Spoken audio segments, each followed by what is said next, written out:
और कष्ट ऐसे शब्द हैं जो हर मानव के जीवन में हैं। अरे मानव छोड़ो, हमारे प्रभु श्री कृष्ण जी भी इनसे नहीं बच पाए।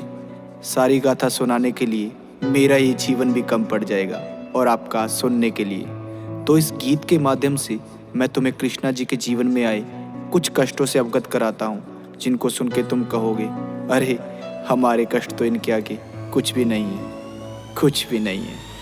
घर कष्ट तुम्हें बतलाने बैठा, सुनते सुनते रो दोगे। और सच्चे हिंदू हो तो सुन लो, अपना यापा खो दोगे। मैं एक एक इतिहास का पन्ना खोज के सामने रख दूंगा। पहले तुम मेरी बातें सुनो, फिर तुम्हें भी कहने का हक दूंगा। अरे कृष्णा जी के दुख तो उनके जन्म से पहले शुरू हुए। वो पृथ्वी पर कष्टों से गिर के गीता ज्ञान के गुरु हुए। तुम तुच्छ मानव हो, कष्ट तुम्हारे उनके आगे फीके हैं। भाई गौर से सुनना, एक एक मैंने शब्द सोच के लिखे हैं। महादेव की और श्री वासुदेव को काल कोठरी में डाल दिया। तुम सोच सको ना कंस ने जेल में कैसा उनका हाल किया। अरे जन्म से पहले कंस ने उनके 6 भाई मार दिए। उनकी माता को कैद रखा और पिता के अस्त्र उतार दिए। अरे जन्म भी जिसका जेल में हो वो कितना भाग्यशाली है। उस नन्हे से बालक के ऊपर विपदा आने वाली है। कृष्णा के रक्त के प्यासे उनके मामा कंस उड़ीक में है। उस मूर्ख को अब कौन बताए, अंत तेरा नजदीक में है। जब कान्हा जी का जन्म हुआ तो वक्त ही सारा थम गया। वहाँ एक एक जो सैनिक था वो बर्फ की भांति जम गया। वसुदेव के बंधन टूट गए,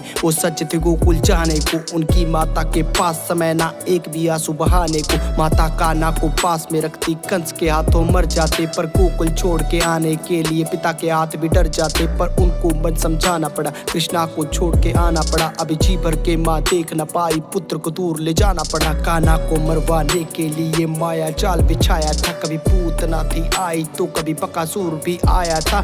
किंतु नन्हे से कृष्णा को बार नहीं कोई पाया था।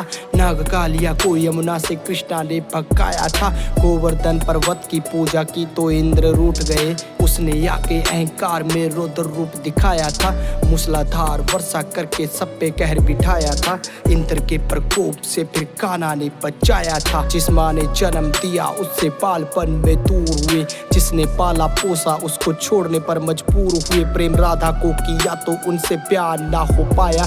प्रभु के मन में जो था कोई भी समझे न पाया। 14 साल कैद में थे, माता पिता को छुड़ाया। और रोते रोते उनको अपने गले से लगाया। सुदामा मिलने उनको आया, द्वारपालों ने भगाया। उसने खुद को श्री कृष्णा जी का मित्र बताया। सब हंसने लगे उनपे और मजाक भी उड़ाया। कान्हा दौड़े आए, उनको अपने गले से लगाया। और परम मित्र होने का प्रमाण भी दिखाया। उनके चरणों को खुद धोया, उनके पैरों को दबाया। अपने हाथों से सुदामा जी को भोजन भी कराया। उनकी टूटी फूटी झोपड़ी को महल बनाया। उनकी टूटी फूटी झोपड़ी को महल बनाया।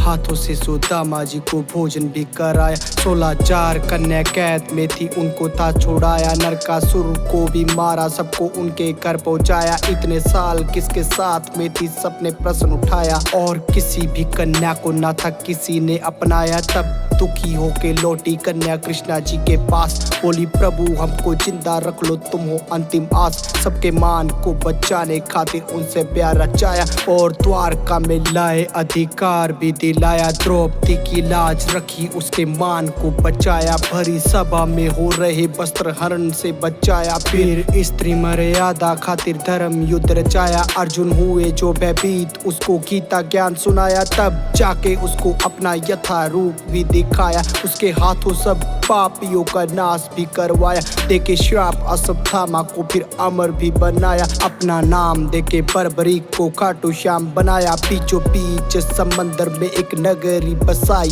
बड़े प्यार से बनाई और द्वारका कहलाई। किया कौरवों का नाश, मिला गांधारी से श्राप। उनके श्राप से ही नगरी जाके सागर में समाई। अपनी आंखों से ही होते देखा वंश अपने का नाश। पर चेहरे से ना कृष्णा लागे थोड़े से उदास। जाके जंगल में बैठे सोने लगे, वृक्ष के नीचे दिखे हिरण की भांति खड़ा शिकारी। दूर पीछे उन्हें कर्म करना आता था और धर्म को अपनाया। खुद का अंत बाली रूपी चरा से करवाया। भील से करवाया, शिकारी से करवाया। खुद का अंत बाली रूपी भील से करवाया। बाली को त्रेता युग में श्री राम ने छुप कर तीर मारा था, तो द्वापर युग में उसी बाली का जन्म एक शिकारी के रूप में हुआ। जो कर्म किए हैं उनका फल भुगतना पड़ता है, चाहे इस जन्म में नहीं तो अगले जन्म में ही सही। वो दूसरों को धर्म का ज्ञान देते थे तो खुद के लिए कैसे नया नियम बनाते। दुख झेले, पीड़ा झेली, फिर भी अपने कर्म किए। ऐसे ही नहीं वो कृष्णा कहलाते, ऐसे ही नहीं वो कृष्णा कहलाते। राधे राधे।